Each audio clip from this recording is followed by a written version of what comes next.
Welcome to Street Scene Power Hour. I'm not your main host, but I am one of the hosts, Greg Roden. And wherever you're sitting on the screen here, we've got Larry Ward with us. And we have Rick Guerrero with us.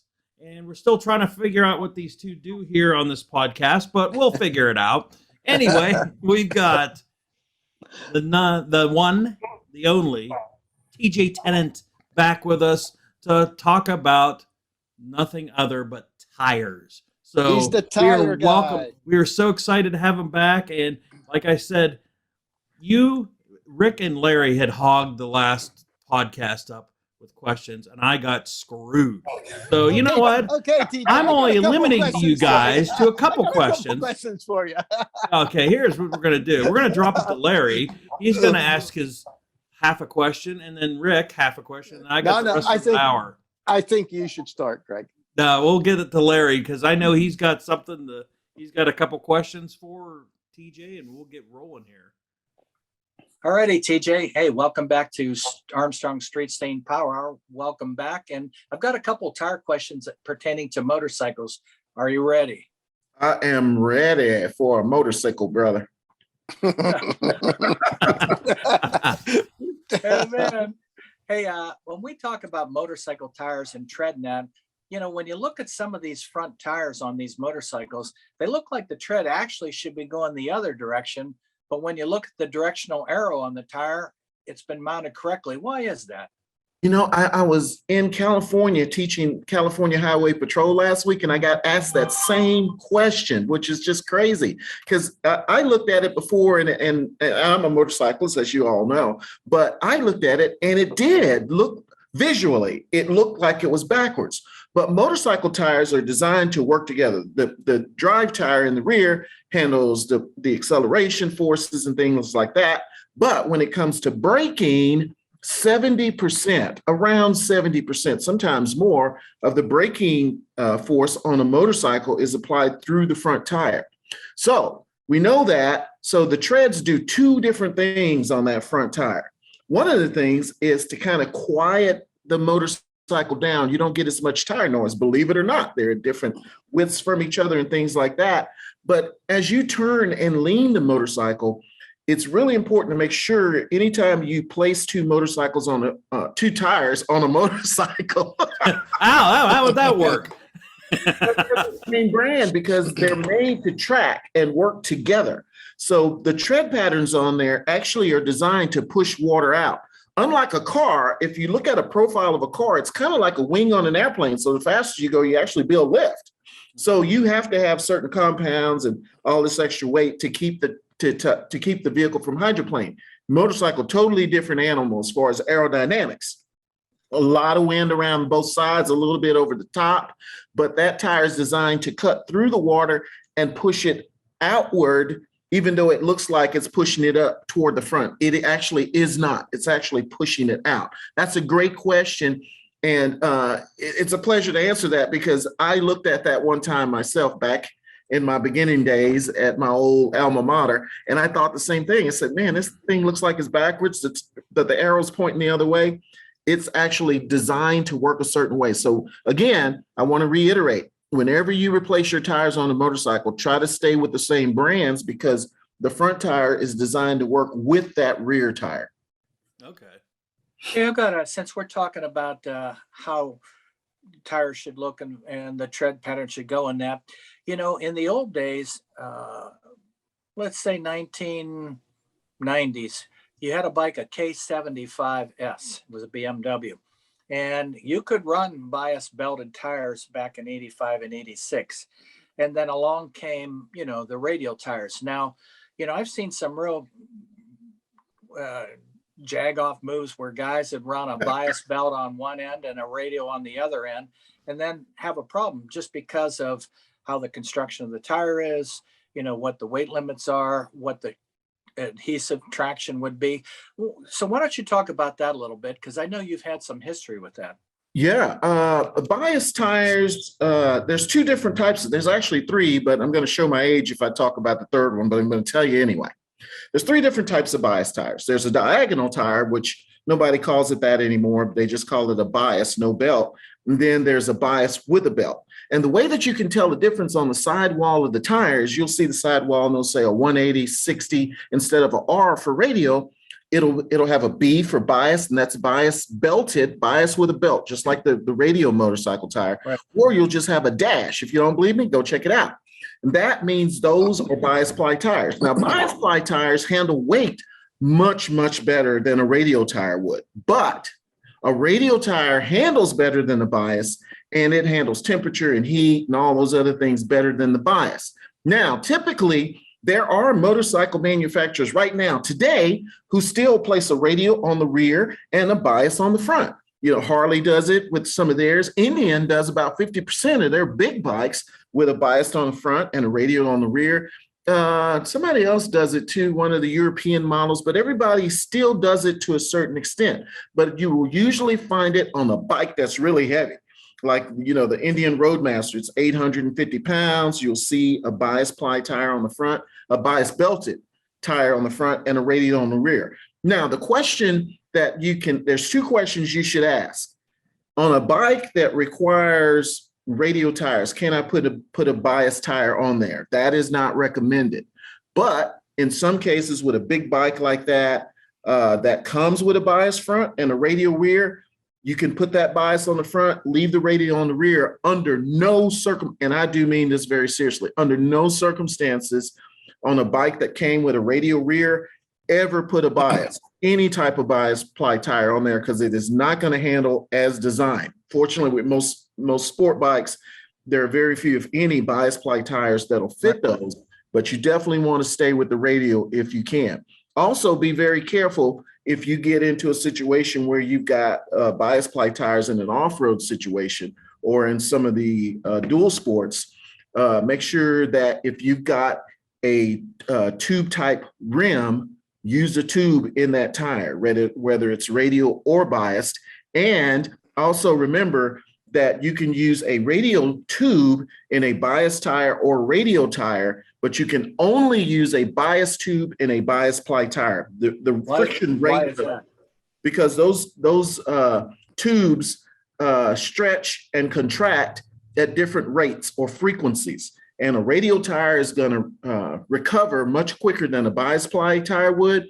That if you put that bias ply tube in a radial tire, they're going to contract basically at different rates, and they're going to rub up against each other, generate heat, and that tube will fail.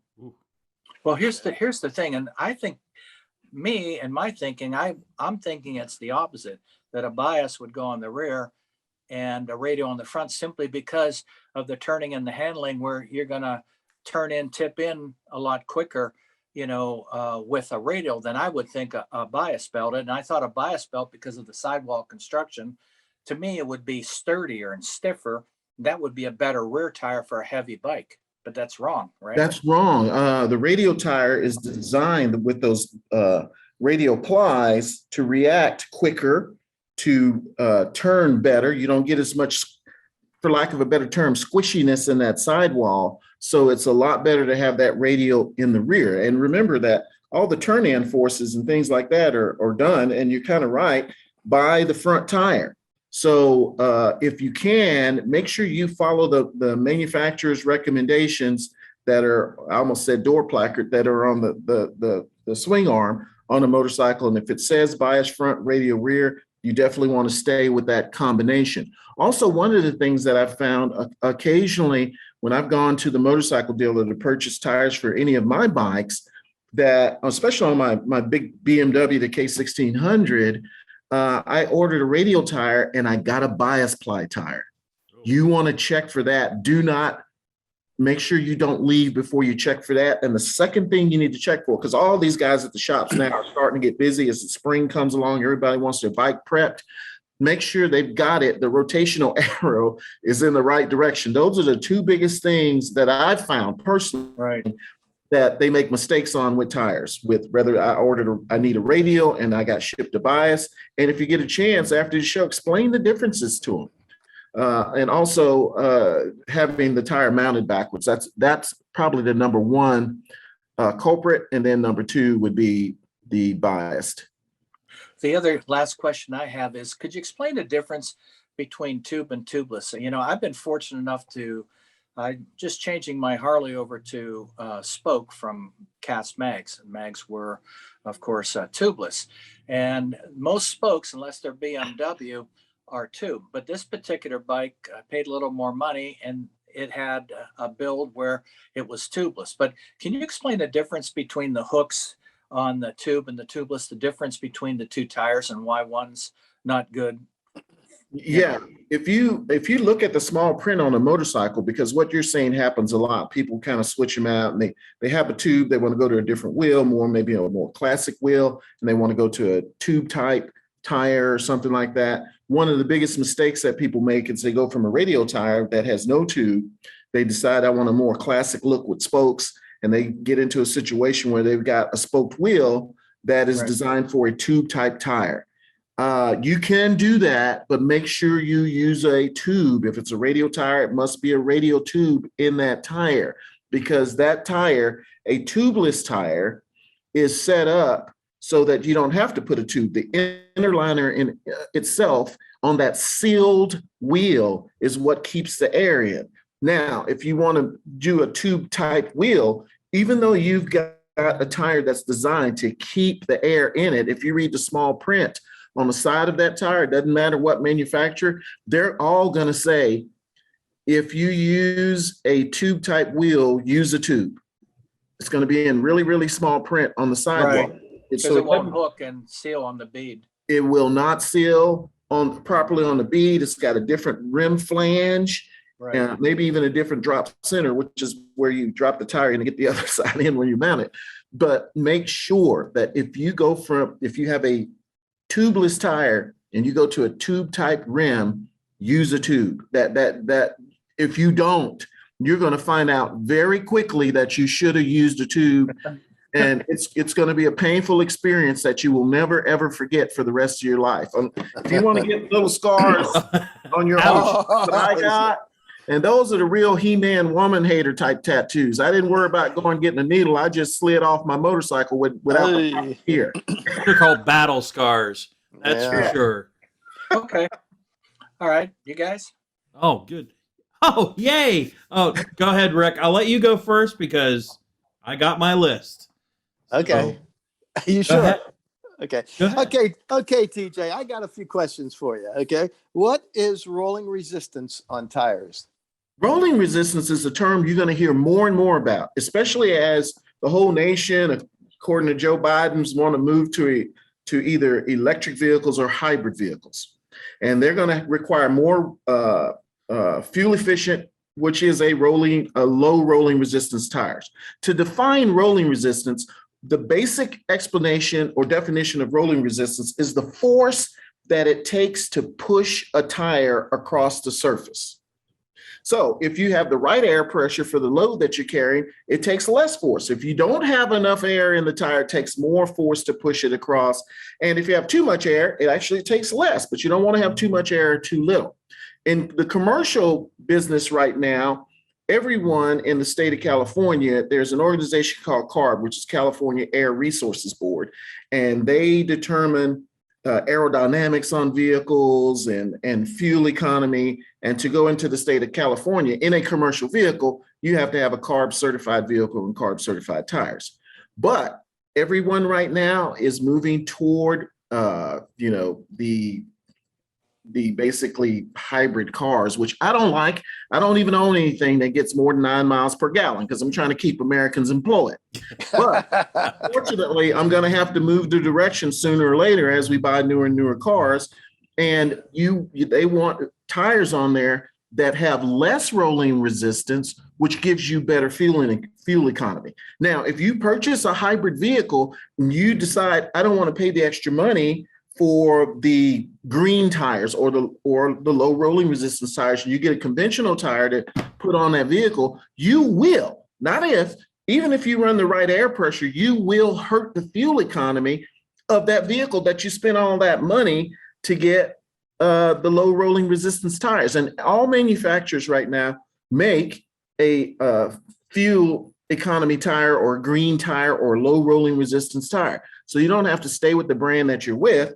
But if you've got a hybrid or electric vehicle, you want to keep that low rolling resistance tire. Typically, they'll have 1 or 2 less 30 seconds of tread depth on them, because the higher the tread depth, the more tread squirm that you'll get, which means you're going to use more energy. So they're trying to reduce the amount of tread squirm. Sometimes they'll ride a little bit rougher because they've got a stiffer sidewall. The less movement that you have in the tire, the internal components, the friction between the tire and the road, the tire and its internal components, the tire and the wheel, the more fuel economy you get.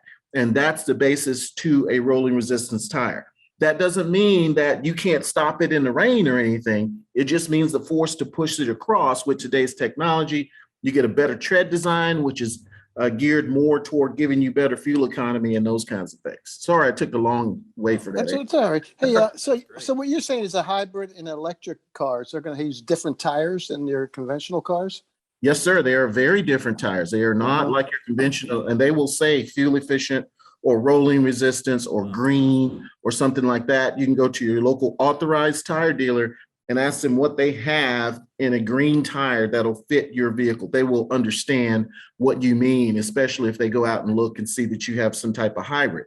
But now, in the commercial realm, there are also electric vehicles. There's the first fully electric fire apparatus that's available for sale now in the US.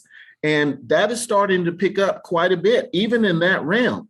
That scares me a little bit because, I mean, I don't know about you guys, but where I live in Nashville, those sirens are blaring all the time, man. And I need those guys to have enough time to charge those vehicles. So the technology with the life of the battery and the ability to quick charge a battery is getting better and better with each generation. But I'm not the type of guy that wants to sit around and eat a hamburger when I'm on a long trip to fuel up my electric vehicle. I want to fuel it up in a couple of minutes, and then I got to be out of there to get to where I got to go.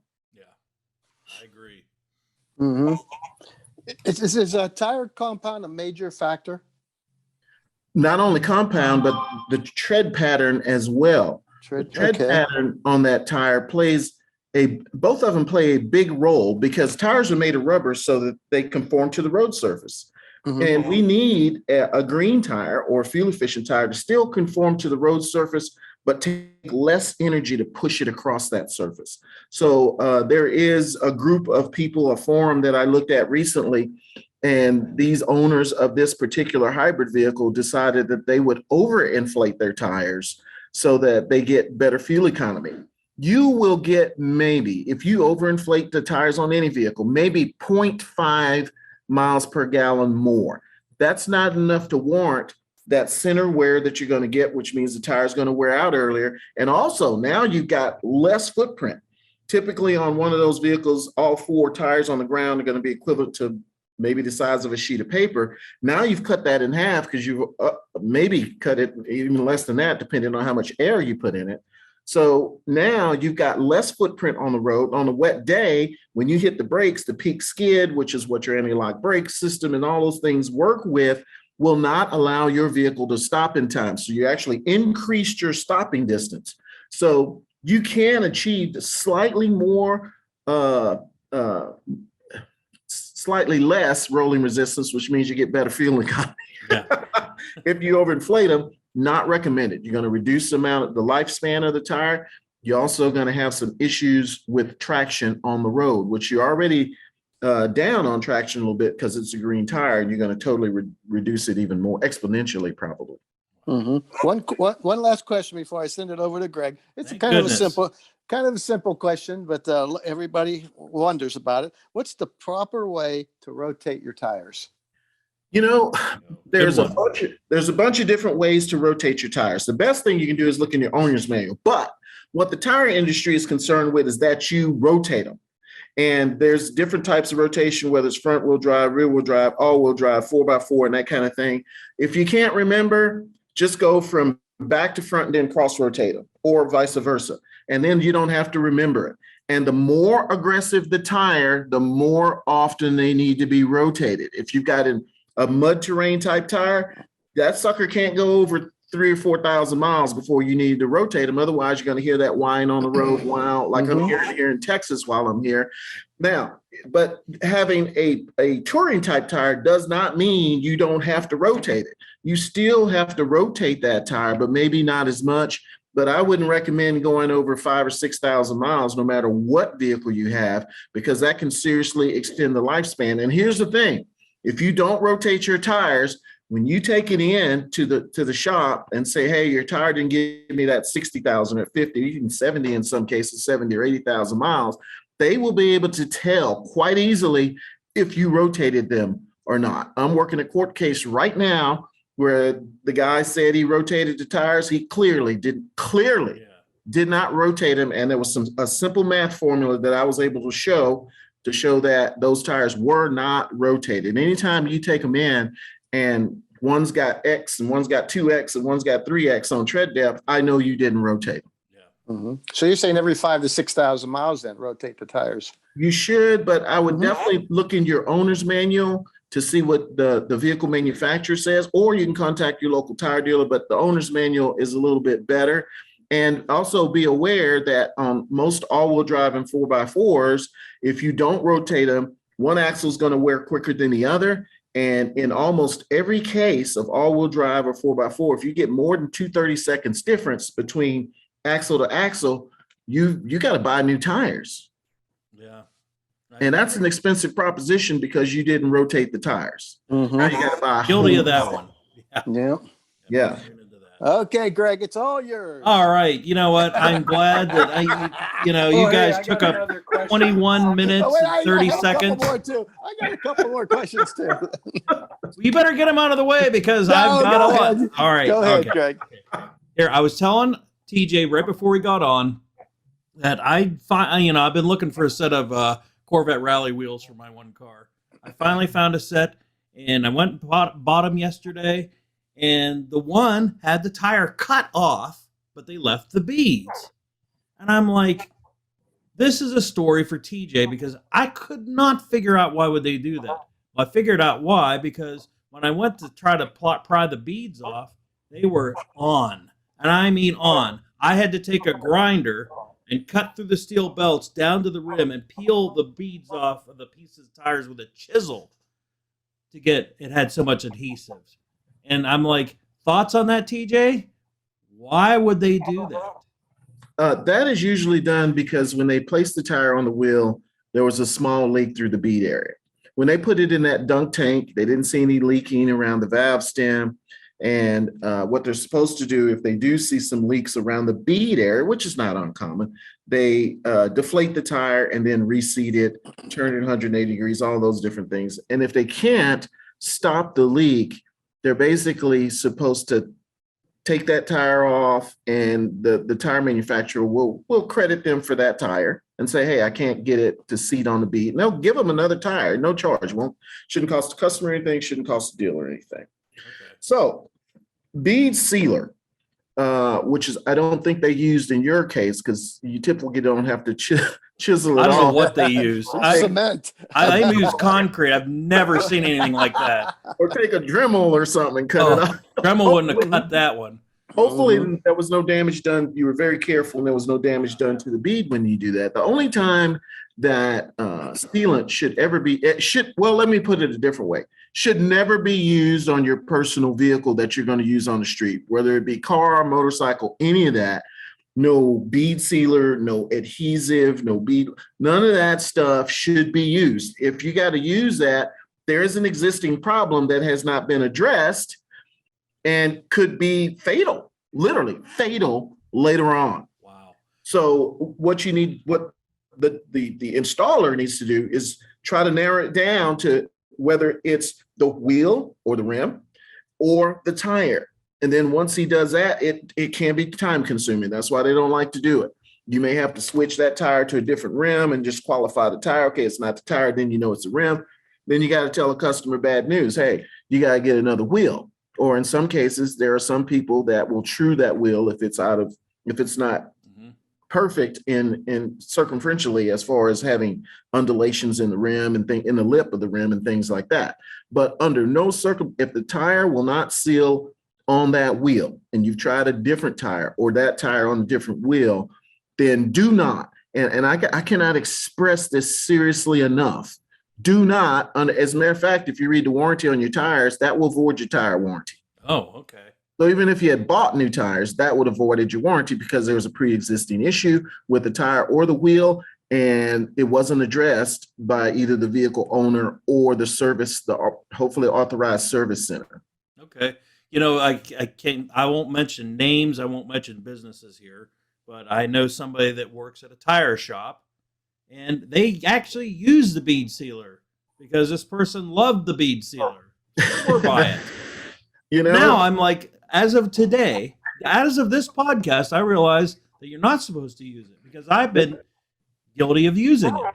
Nope, you can't use it. And I would implore them to contact whoever their retailer is. And if it's a big store, they will have a big tire merchandiser. They will have multiple tire vendors that they work with.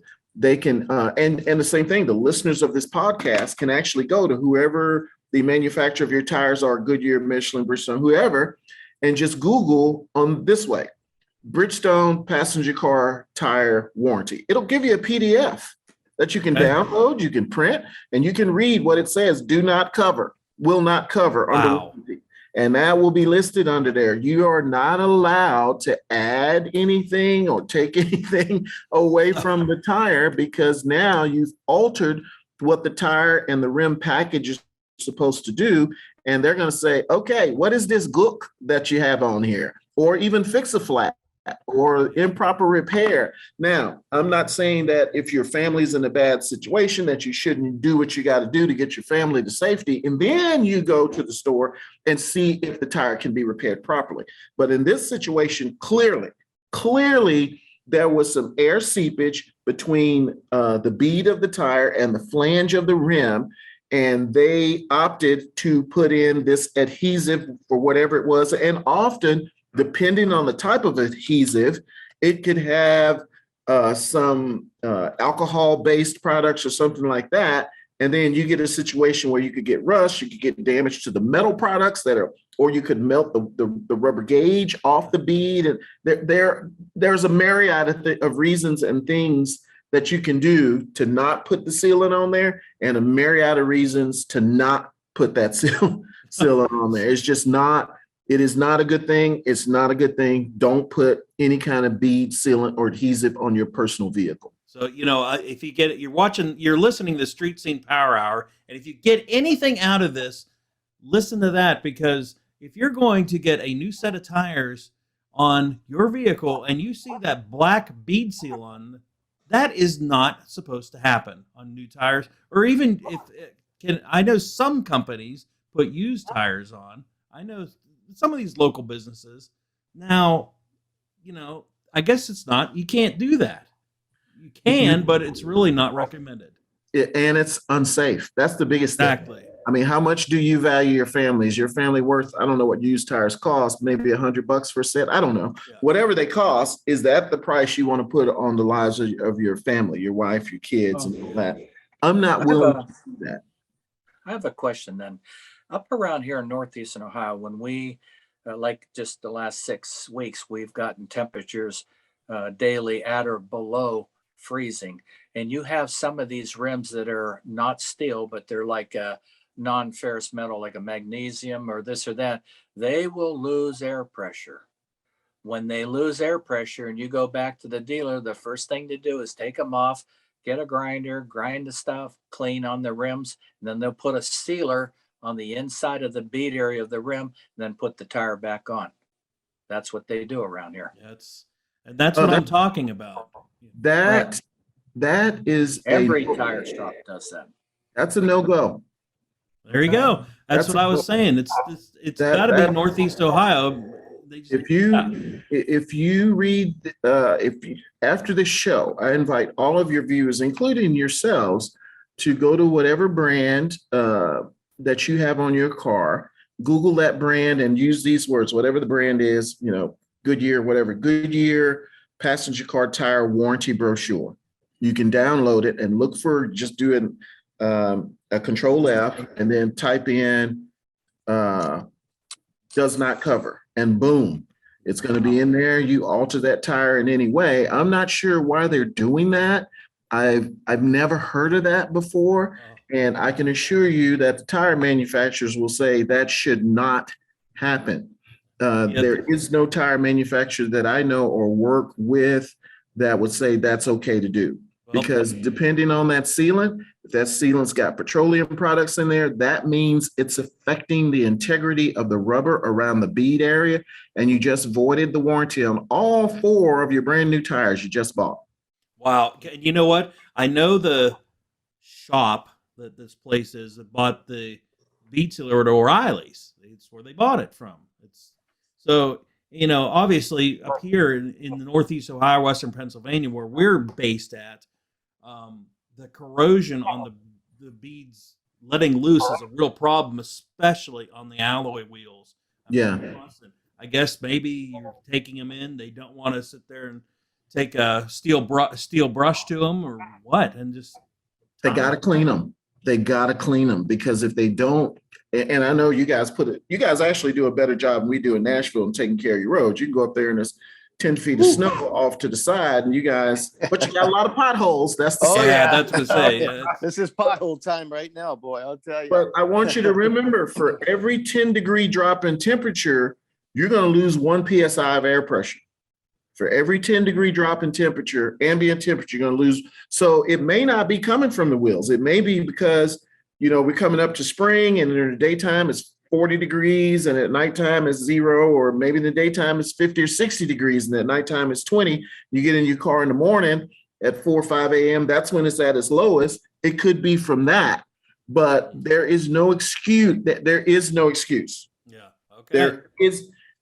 Sooner or later, they continue doing that, they're going to get to see me probably in court, unfortunately. Well, I unfortunately have to say, that's news to me. I think you're going to be up in this area at some point because, like I said, Larry said the same thing. They all do it up here. Yeah, I do. Well, people still put the little gummy rope plugs in tires. That was my next question. You can buy at 7-Eleven. Those also immediately void the warranty on your tire because it's an improper repair. It doesn't really do anything. And they do it here too.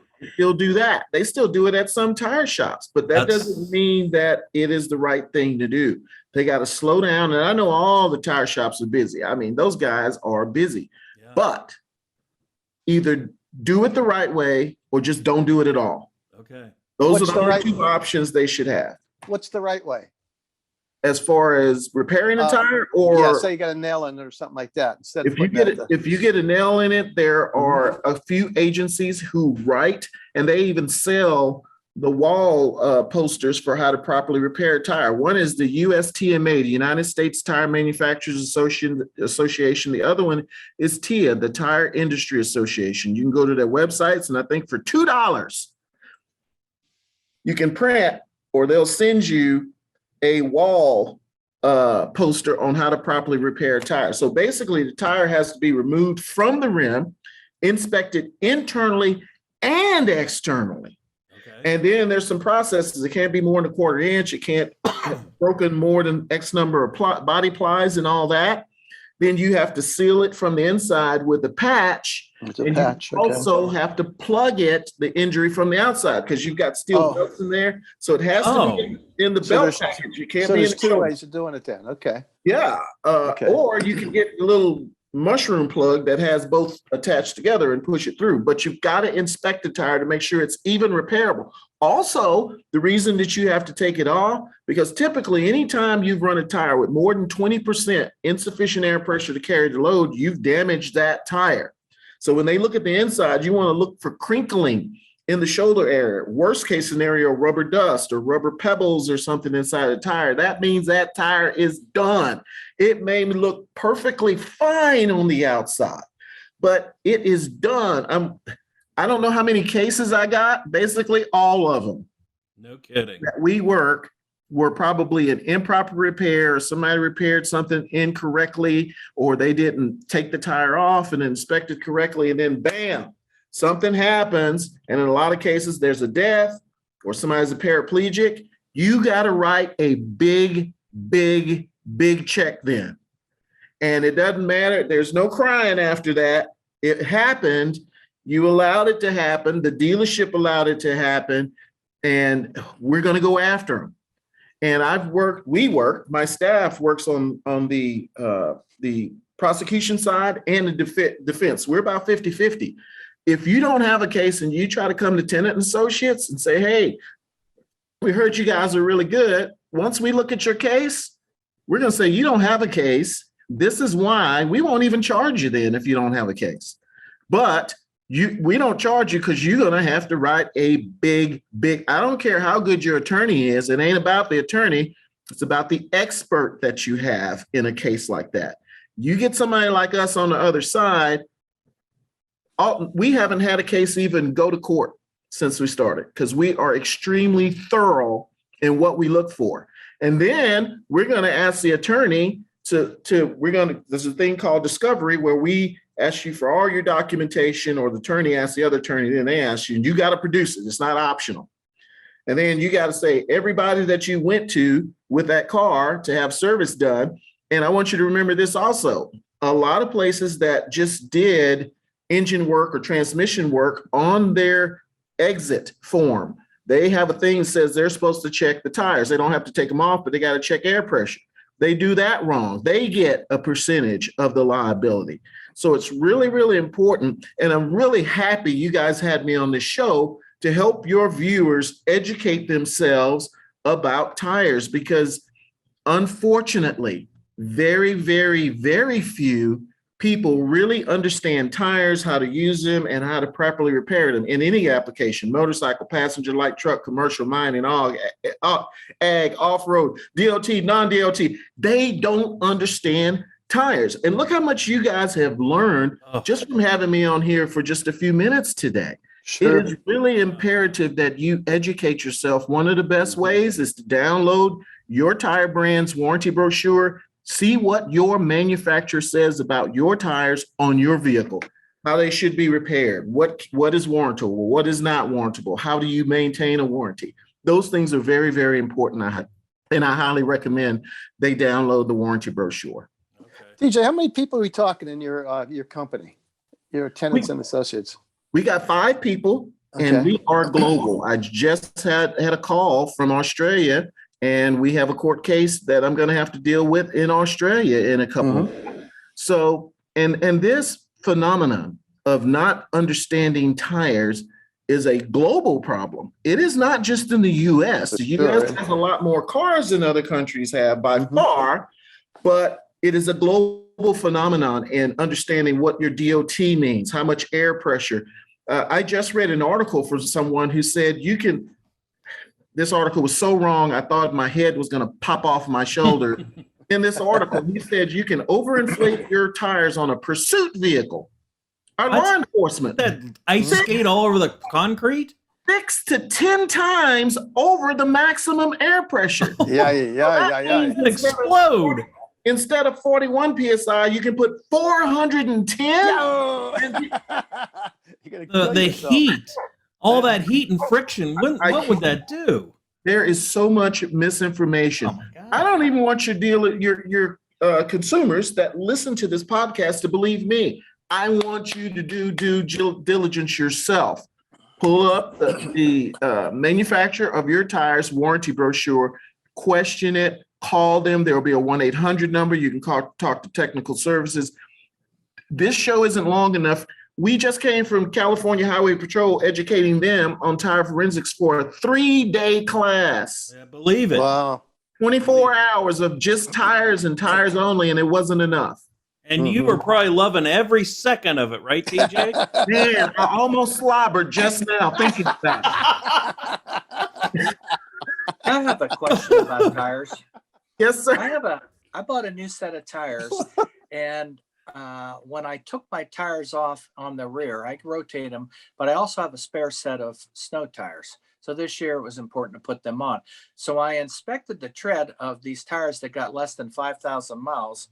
I noticed that they're in between the treads. Something must have got caught and maybe it looked like I peeled rubber or something, but it put a line. You did, cut Larry. Inside the tread, where the bottom of the V, or the U, so to speak, where the treads on each side, and it's just flat there, and it put a cut all the way around.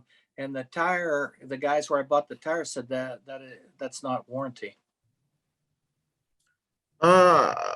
It depends on whether or not it's not warranted by the manufacturer. It could be warranted if you bought road hazard insurance. I didn't. Okay, well, they're probably not going to warranty that. That would not be under the manufacturer's workmanship and materials warranty, meaning that something happened to the tire at the factory and you got it. I always purchase road hazard insurance on tires because there's so much stuff on the road, potholes. Road hazard insurance is nice because you hit a pothole, it's your fault, they put you another tire on. You get a nail in it, they repair it, I think, or something. And with so much construction going on and other stuff, that those things are all, and like Rick said, we are now entering massive pothole season because of that 6 weeks of below freezing weather. It's upheaved roads, and the fact that they don't do a good. Part of the problem with our roads being getting a lot of potholes and this was explained to me by a civil engineer, a buddy of mine. He said it's the way the roads are graded. He goes, if you look at your roads here and you look at Pennsylvania's roads where the pavement meets the edge of the dirt, like whatever they call that, he goes, in Pennsylvania it's sloped down, yours flattens out, and so the water stays right there and runs back on. It never really runs off, and that's why you have the problems you have, because they're not graded properly.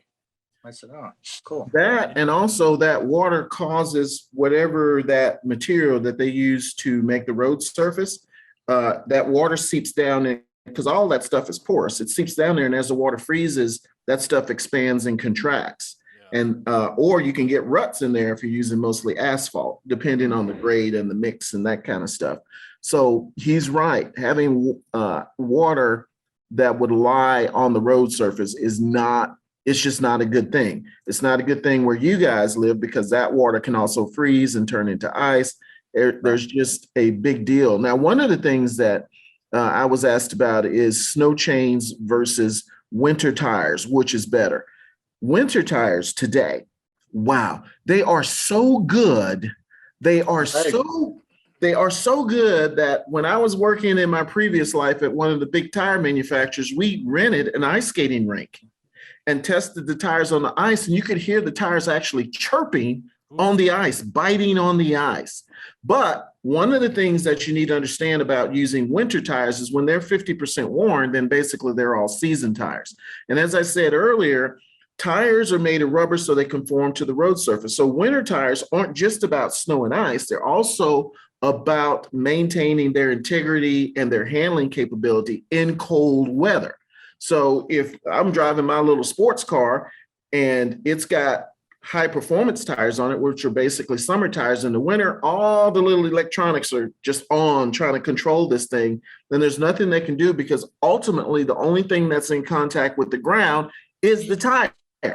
So I don't care what electronics your vehicle comes with, all-wheel drive, all this other stuff. And you got, like my wife's Range Rover, you can put it in snow mode and ice mode and all this other garbage. The same thing. She didn't realize that, you can put it in all those modes, but those modes aren't what touch the ground. It's the tires that touch the ground. So we need to put some winter tires on your truck in the winter time so that all these little gadgets and gadgets that you got on there work properly. So that's what all of us need to keep in mind, that an all-season tire is kind of a misnomer. Just because you have all-season tires, as cold as you guys can get in some winters, all-season tires won't work. They just won't. They don't conform as well, and they're not optimized as well as a winter tire would. How about a studded tire? In the summer, you shouldn't have winter tires on your vehicle and it's 80, 90, 100 degrees, because now those tires definitely will not do what they are spec'd out or manufactured to do in those temperatures, because the temperatures have drastically changed. If you want a real all-season tire, you can get some tracks off a bulldozer and put those on your car. They will work. And you don't have to, you got a limit on top speed, but you can drive in any condition then. How about a studded tire?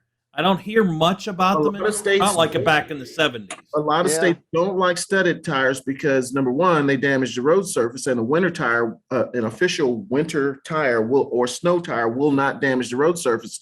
And one of the problems with the studded tires, some of the guys set the gun that's used to embed those studs into those slots in the tire. They're set too high, and the stud is the top of the stud is past the surface of the tread. That does you no good at that point. So, and they can also damage the tire. That stud can go past that rubber gauge and get all the way down to the belts. Now you can get moisture on the belts and you can have a tread delamination or a tire disable. Best thing you can do for the winter, forget the chains, forget the studs, put on a full-blown winter or snow tire. Okay. Great questions, guys. Hey, guys. Go ahead, What Greg. is the Go ahead. biggest misconception people would have about a tire warranty? Like you think you buy a new set of tires. Well, what do I need road hazard for? It should have it already, but it doesn't. So what are some of the problems you run into with tire warranties? And I guess the misconception that you really have a warranty because it's only really about workmanship. Yeah. Okay. There's two different types of warranties. Let's go ahead and segregate that. You've got the warranty that comes with the tire from the factory, and that's called a workmanship and materials warranty. That means the tire, that warranty covers anything that happened at the factory. So the tread doesn't adhere to the belts don't adhere to the casing or something like that. That would be workmanship and material. And those are really rare now to see, and that would actually trigger a recall as well. You hadn't heard many tire recalls. They go out of their way. That's like the golden gradle. If you find a tire that's workmanship and material, you can almost ask for what you want from the tire. You find that. Yeah, you don't hear much about that anymore. No, they protect stuff. themselves. They do a good job in a final inspection with x-raying tires and a visual inspection and a hand. They feel the tires and look at them and everything. All of them now do a really, really good job. There used to be this thing about China bombs and stuff. I don't know if I believe in that because they still do a good job, but you have 3-tier tires, good, better, and best. And if you can, you want to at least get the best or at least better. Now, with the secondary warranty that you can purchase, that is called a road hazard warranty. And that can range anywhere from $5 to $20 or $30 per tire, depending on the type of tire and the service center and that kind of thing. I always purchase that because it covers a lot of things. If you run over a nail, if you hit the curb too hard, if you hit a pothole, some of them will even cover the rim. You can ask them about that. And it's usually for the life of the tire, and the life of the tire does not mean till the tire is worn out. Let's make sure we're clear on that. One of the things you can get on that warranty brochure that I said you should download, and it'll say on the DOT, and it's close to the bead, it says the letters DOT, and then it has 11 to 13 digits. The last 4 are the digits you need to be interested in. The first 2 are the week the tire was made, the last 2 are the year. So if it says 1320, that tire was made in the 13th week of 2020. And then when you read the warranty brochure, it'll say that warranty for workmanship and materials is good from the date of the DOT to 4, 5, or 6 years out. Once you reach that 5 or 6 years or whatever the amount of time is designated on that warranty brochure, the warranty for that tire is over, and usually the road hazard warranty can usually follow that. You want to make sure what the length of time is for that road hazard warranty. So if you don't drive your tires, say for instance, you drive a fire truck, that's the volunteer fire department, those tires don't wear out for 30 years because they only drive them 10 miles a year or something. Mm-hmm. So you don't want to ever be on tires that are 10 years old. And actually the standard in the US, there's no law, but this is the standard. After 6 years from the DOT, all tires need to be removed from the rim, inspected internally and externally. Each year after that 6th year, up until the 10th year, then it is high, and I do mean highly recommended that tire be taken out of service. So if you've got a classic car, I had a guy one time tell me he got a 57 Chevy, and he said, "Oh, you're the tire guy, right?" And I said, "Yeah." He said, "I got tires been on here since 57. I said, "I'm sorry." And he said, "What do you think?" I said, "I think you're going to die." You're going to drive that? It's really important to understand how that warranty works, not just in time, but also in duration. So you could have a 60,000 mile warranty, and the warranty brochure says after 5 years, your warranty's over. At 5 years, you may only have 30,000 miles on that vehicle if you don't drive it that often. That doesn't mean that tire is now good for the 60,000 miles. It's just whichever one comes first. You know, I got a quick question, and it's, you always see there's a million different brands of tires, and they all have their kind of designs on the tire. If you look at them, there's cross, they're this way, they're you know, all sorts of designs. Does that really mean anything? Do those really matter on the tire, the different designs they come up with on the tire face itself? God, yes. Yeah. Let me explain. And I think what you may be referring to is directional tires or asymmetric or something. Yeah, because there's, you know, they have they're just different designs on there. Yeah. Okay. One of the things you want to familiarize yourself with is what type of design you have on your vehicle and what that means. With a directional tire, usually it's kind of V-shaped or similar to V-shaped, and it's going to have an arrow on the side, like we talked about in the motorcycles. It'll be a clear, and it says direction of rotation in that arrow. That's the way that tire has to work to be optimized in any weather conditions. Now, with a directional tire, if it's flipped around backwards, in the dry, it's not a big issue, but in the wet, it could cause you some issues with traction. It could, depending on the brand and the type and how much tread depth you have left. There's a lot of factors involved in that, so make sure they get it the right way. Then there's asymmetric design, where you look at it and one side of it doesn't even look the same after you get to the inner tread than the other. Now, that is an asymmetric design, and sometimes they can be directional, but they also, more important than, well, just as important as direction, is on the sidewall of that tire. It'll have inside and the other side will have outside. That means the inside portion of the tire should be facing the wheel well, and the outside stamp on there should be facing the outside of the car. So in a situation where you've got an asymmetric design on your vehicle, they may, to rotate those tires, they may have to take two tires off the wheels, flip them over, and then mount them back on the wheels to have them successfully rotated properly.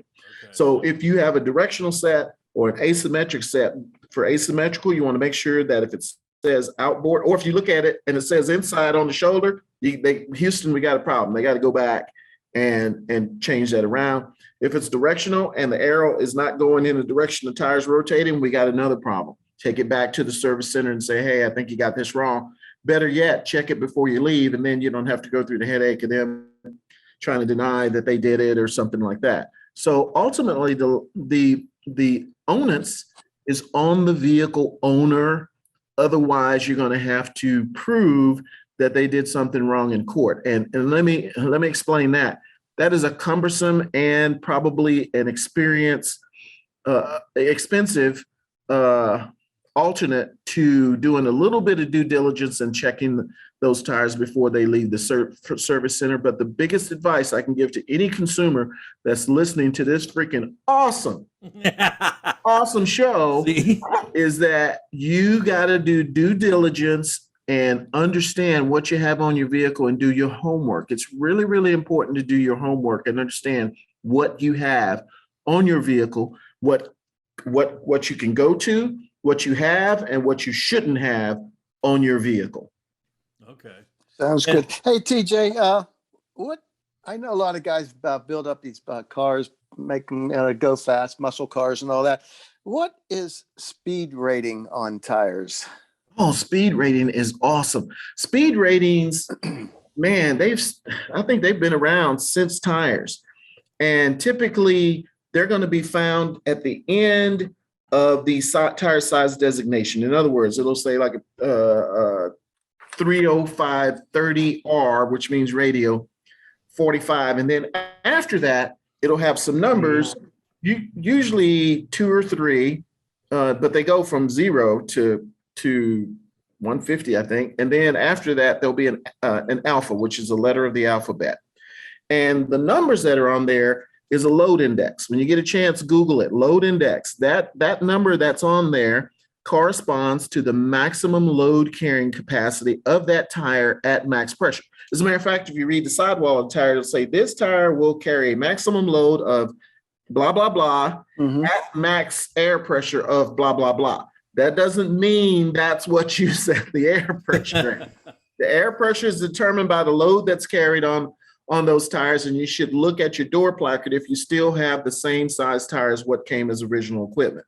Now, the speed rating is the letter that's on there. And today they go as high as a bracketed Y.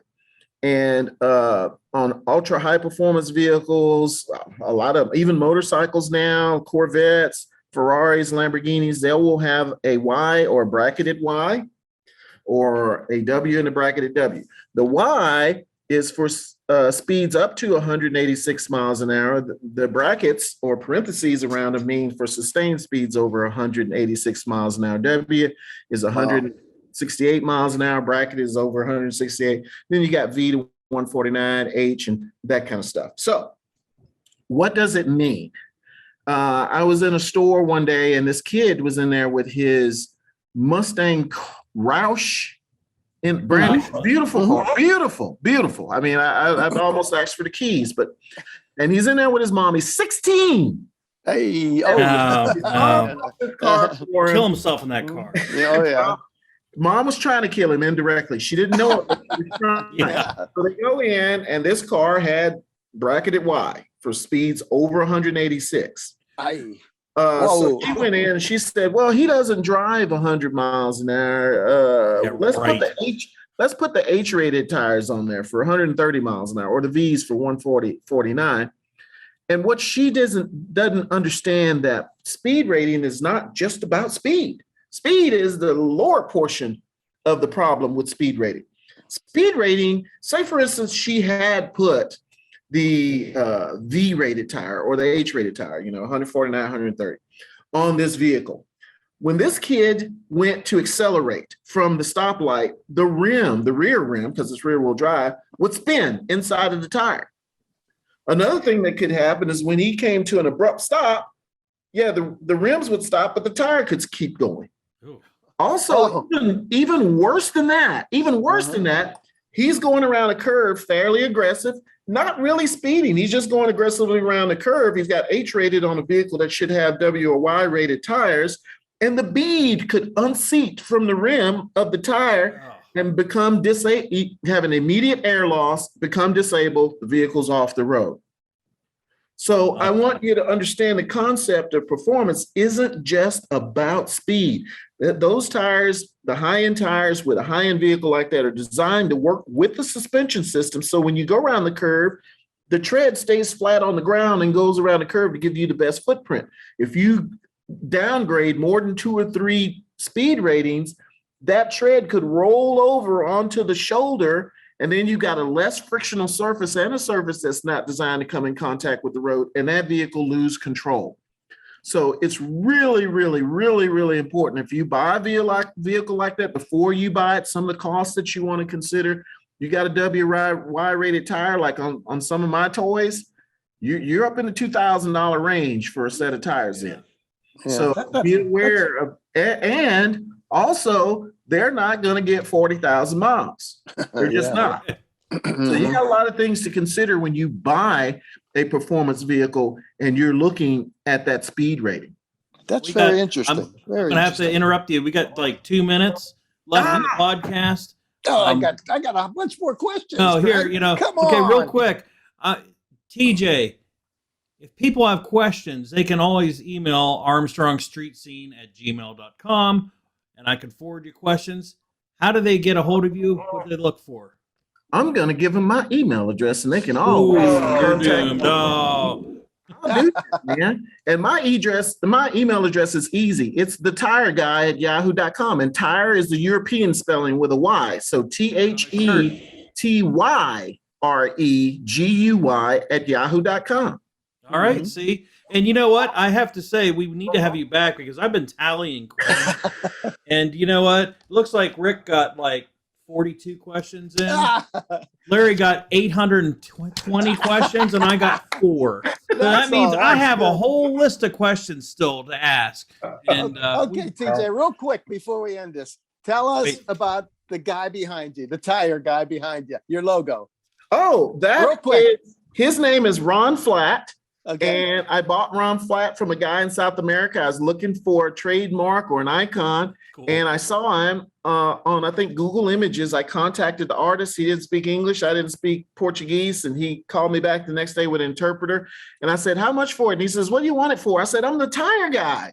And I explained to him who I was. And he says, I'll sell it to you for $15. And I said, that's too cheap. I'll send you 50. And so he gave me the rights to Mr. Ron Flatt behind me. There you go. Since day one, and he's awesome. That's cool. That's cool. Well, when you visit the next time, one of the things that I'd like to have you expound upon is rim width and tire width. How a lot of these guys are running. You see that somebody's got like a 3 1/4. If you're going with SAE, like 3.25. And, they're wanting to go up to 450 or a 5, but they don't want to change the rim width. So I want to talk about that at some point, because that's really important for cars and for bikes, because you see a lot of guys going up and down. That was one of my questions too, with these trucks coming out. That is such a great question. If you were sitting next to me, I'd kiss you straight on the mouth, man. That's anyway. Anyway, we must talk about that. That's a great question. That is for next time, because that could be a whole episode, because that was on my list, Larry, as well, because some of the trucks coming out and some of the tires that are stretched beyond their limits. I have stories on that also. We'd love to have TJ on. We want to welcome him back. I hope you listen to this podcast. Again, check out Buzzsprout, iHeart, all your favorite podcast platforms. YouTube. Yep. And for Larry Ward, Rick Guerrera, I'm Greg Roten. Thank you, TJ, and we'll see you down the road.